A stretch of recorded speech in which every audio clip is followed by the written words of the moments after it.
The storm didn't start with a soundbite. It started with a vacuum. A claim with no audio, a denial with no transcript, and a fan base already on edge. In the span of a few days, a single sentence, "Caitlin should be grateful," morphed from a locker room whisper into a league-altering question.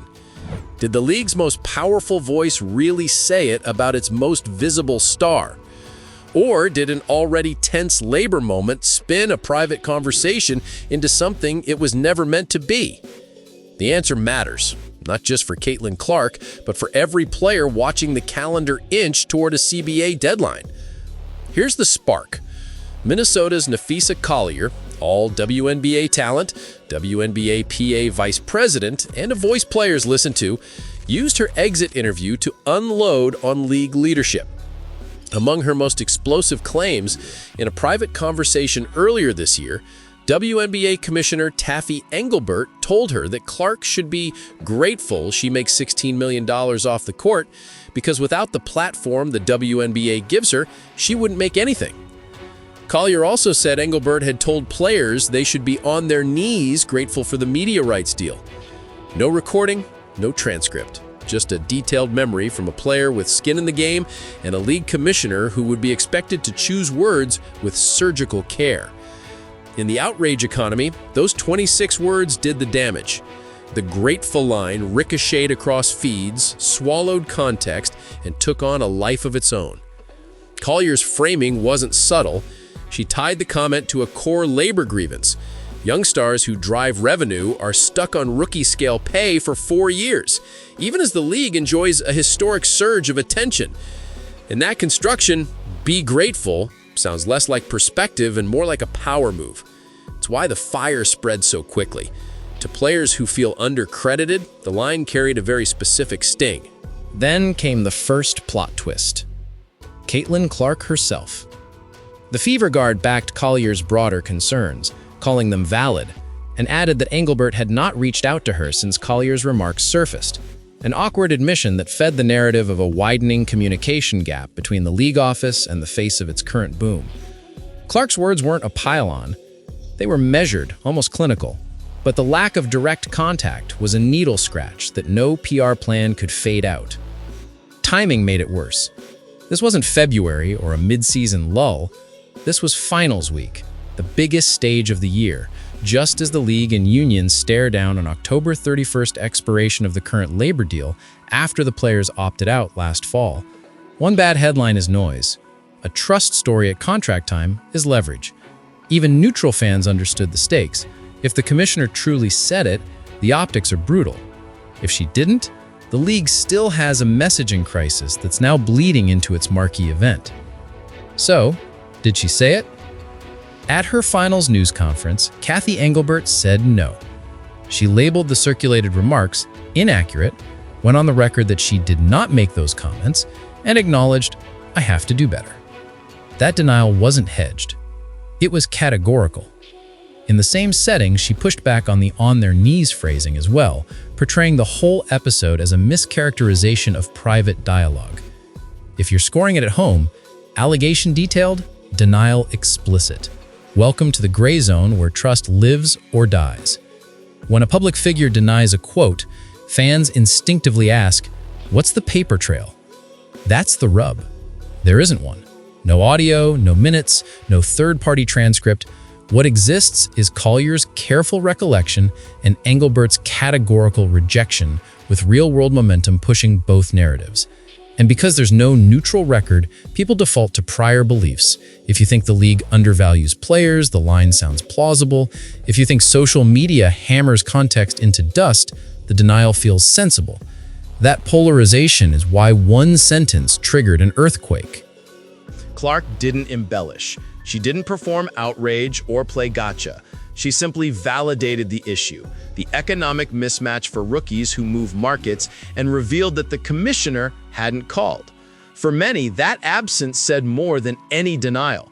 The face of the league is telling you the league's leader hasn't checked in during a reputational wildfire that revolves around her name.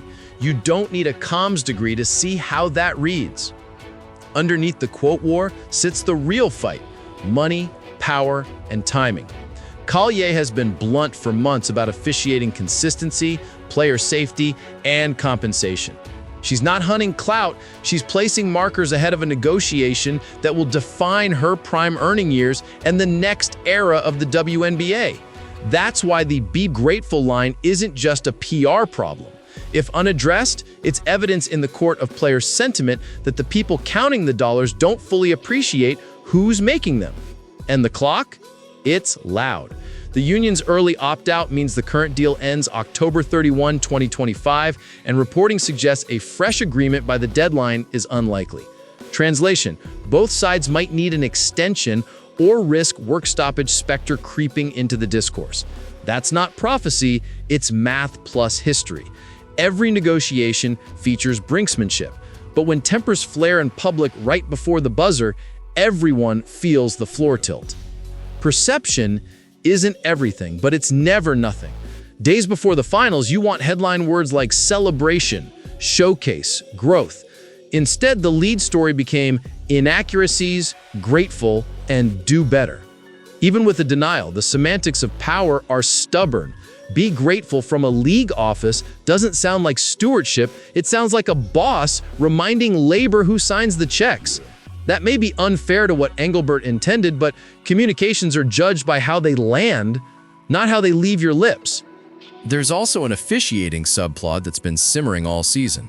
Star players, including Collier, publicly said consistency had slipped, and the commissioner's June response, essentially winners don't complain, losers always do, came off to some as dismissive.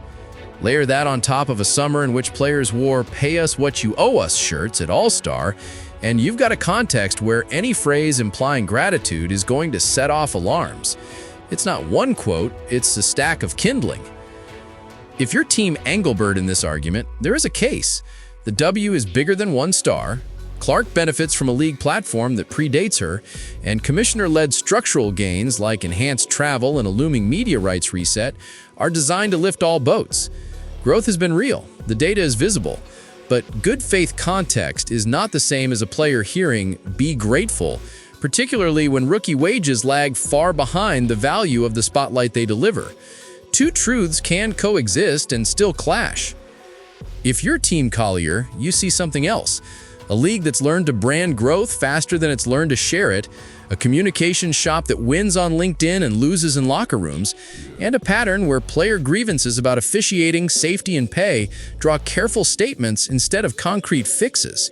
You don't need to believe every rumor to believe the vibe. It's written on players' faces when these topics surface. And for a labor union already in a leverage window, vibes are currency. Clark's vantage point is trickier. She's the accelerant for the league's current demand, but she's also a rookie who has never asked for the deification that has followed her everywhere she dribbles. She understands what fandom and friction look like. She's lived both since Iowa, and her public tone has been steady. Appreciate the platform, push for more, keep it about basketball when possible. It's not fence-sitting, it's professionalism in a season where every word she says spins into a headline. While this specific dispute boiled, players and fans didn't wait to sort into camps. Fever guard Sophie Cunningham torched league leadership in her exit interview, saying with camera-ready bluntness what many had been saying in private, that communication feels off and that the people making choices don't always seem plugged into the basketball reality. That doesn't prove or disprove Collier's quotes, but it explains why they resonated. When trust is thin, even a rumor can sound like a receipt. To Engelbert's credit, her denial didn't stop at "I didn't say it." She put her name to a promise: "I have to do better." That's not lawyer speak. That's an admission that, accurate or not, the perception of dismissiveness has taken root and needs uprooting. In a league battling for every national minute, the commissioner knows the brand can't afford to look at odds with the athletes who are the brand. Words are cheap, yes, but in leadership, words are also scaffolding for whatever comes next. There's another fresh twist. AP reported Collier canceled a planned meeting with Engelbert in the aftermath of the public back and forth. That's a gut punch to any hope of quick de-escalation.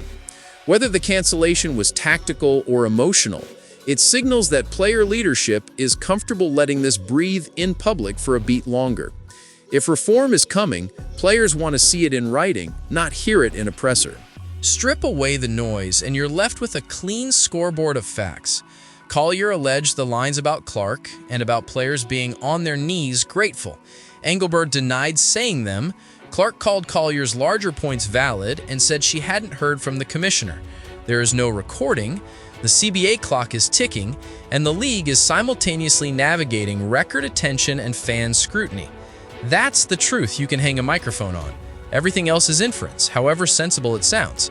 Now the uncomfortable question. Why did a one-on-one recollection carry more weight than a podium denial for so many fans? Part of it is Collier's credibility. She's not known for throwing rhetorical grenades. Part is a season-long fatigue with platitudes. And part is an old story in pro sports, labor trusting labor more than management in the absence of receipts. This is why the league's communications approach can't just be defensive, it has to be demonstrative. Show the fixes, show the timelines, show the table where players help decide the fixes. Zooming out, the grateful flap is a proxy war over value. Clark's presence has helped turn random weeknights into must-watch television and turned road arenas into instant events. Collier's framing, Caitlin, Angel, Paige, drive massive revenue, is deliberate. It's the union writing the opening chapters of a revenue-sharing argument without saying the phrase out loud. You can call it a narrative play. Players call it leverage. And in October, leverage is oxygen. Even if you accept Engelbert's denial at face value, this episode reveals a messaging blind spot any commissioner would need to fix. Players aren't hearing appreciation in a way that feels real. That doesn't require grandiose speeches. It requires specificity that hits the locker room, clear commitments on officiating resources, transparent injury reporting standards, safety enhancements, development dollars, and an honest revenue conversation that acknowledges how outsized the top draw has been this season. That's the language players translate as respect. And let's be fair, running the modern W is threading a needle with oven mitts. The commissioner's job isn't to pick a favorite star, it's to grow everyone's pie and negotiate against a broad set of stakeholders with competing priorities.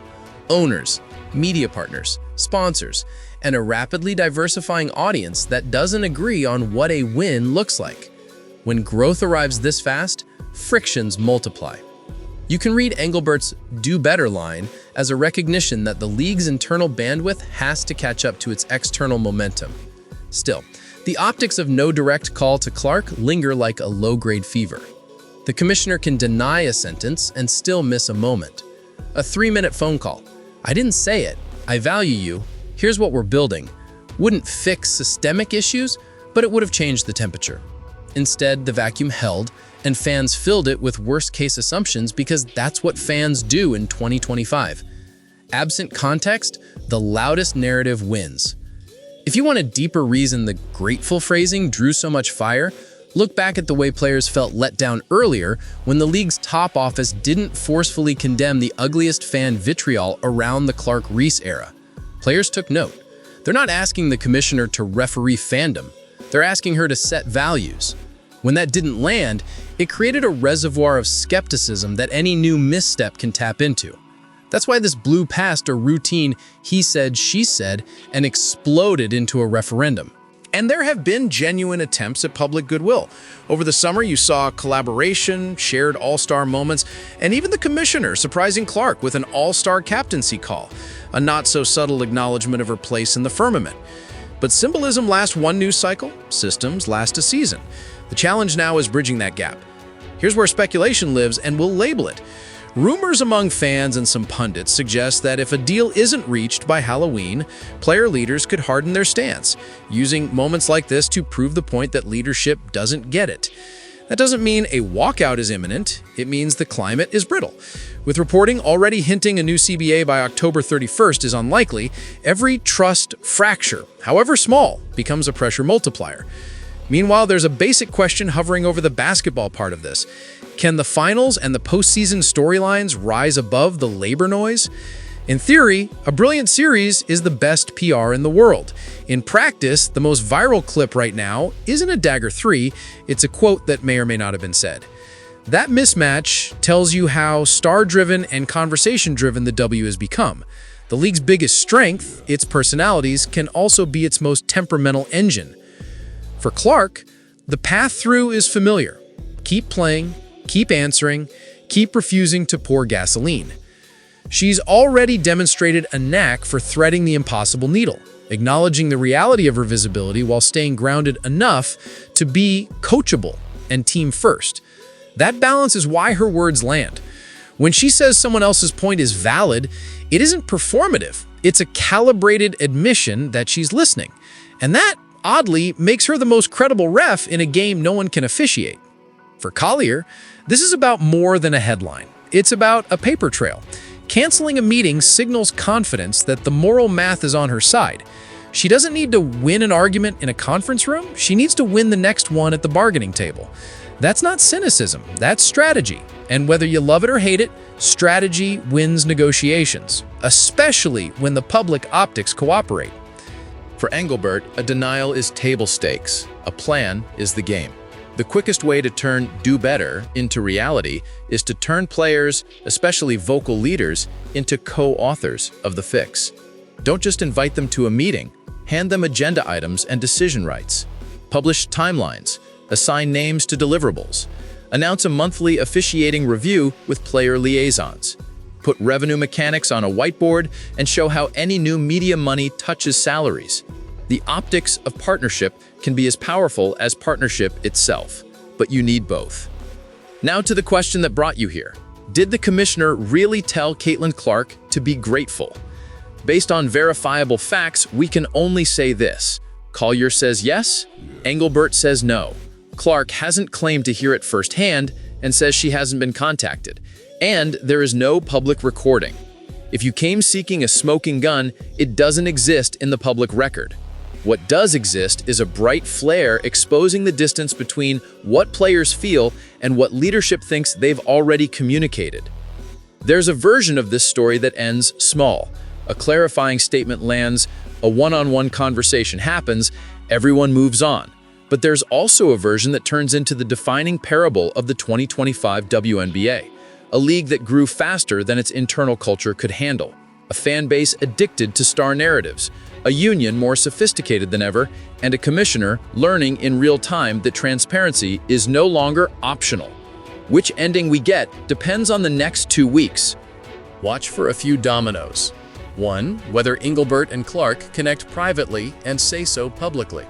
2. Whether Engelbert and Collier set a meeting that sticks, and whether the league recaps it with specifics rather than platitudes. 3. Any on-record movement on rookie-scale compensation mechanics, even if it's a framework for 2026 rather than a check tomorrow. 4. Officiating investment signals, staffing, training, and data transparency. All 4 would change how "be grateful" reads if the words were never said, and even if they were. None of that replaces the basketball, which still deserves to be the headline. But the W in 2025 isn't just a league, it's a case study in modern sports governance. You cannot grow this fast and expect yesterday's communication style to work. Players have platforms, fans have megaphones, reporters have receipts. If you're confident in your truth, show it. If you're confident in your plan, share it. Silence, especially around the name that moves the needle, will always be interpreted as strategy, even when it's just scheduling. Back to the sentence. Be grateful is a terrible hill to die on because gratitude isn't policy, it's posture. Players aren't asking to be thanked, they're asking to be valued. And those are different words with different outputs.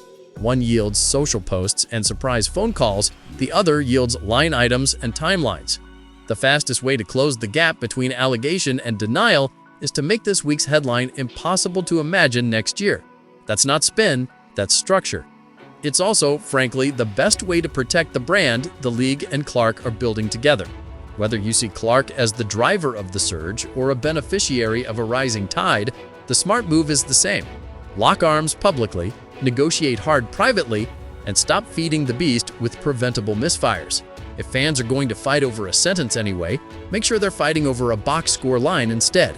Here's a thought experiment. Imagine a joint presser where Engelbert, Collier, and Clark sit side by side, outline 3 immediate player-facing improvements, and announce a formal player council that meets monthly with the commissioner's office. No slogans, no vibes, just names, dates, and deliverables. Do that and the grateful narrative dies on its own, because clarity starves controversy the way oxygen feeds it. The story becomes the plan, not the posture. Until then, fans will pick their own truth, and the internet will keep score in real time. If you believe Collier, you see a league that sometimes confuses visibility with value. If you believe Engelbert, you see a commissioner targeted by a misquote at the worst possible time. If you're Clark, you probably just want one day where you can talk about a hedge, a read, and a release point without your name appearing in a labor headline. In 2025, that's probably asking too much. So where does this land? In the short term, it lands here. A finals overshadowed by a trust question, a union sharpening its case, a commissioner publicly promising improvement, and a superstar doing what she always does, keeping it steady in a cyclone. In the long term, it lands in the CBA, where phrases like revenue share, rookie-scale modernization, and player input on officiating will either live in ink or die on a press release. That's where be grateful becomes irrelevant, because the numbers will talk. Let's close the loop. Did the commissioner really tell Caitlin Clark to be grateful? We don't know. We do know what should happen now. The league should over-communicate with its stars, over-invest in the places players have flagged for months, and over-index on transparency while the new deal takes shape. The union should keep surfacing specifics, not just slogans. And all sides should remember that fans who showed up for Clark stayed for the league. So protect both. That's how you turn a messy week into a mature era. And here's where I want your take. If you're a new fan who arrived because of Clark, has this controversy changed how you view the league's leadership? If you're a day one W lifer, what's the one concrete fix you need to see before Oct 31 to feel heard? Drop your thoughts below, then like and subscribe so you don't miss the next chapter. Because however this quote war ends, the future of the WNBA is being written in the next few weeks, and you're part of the conversation.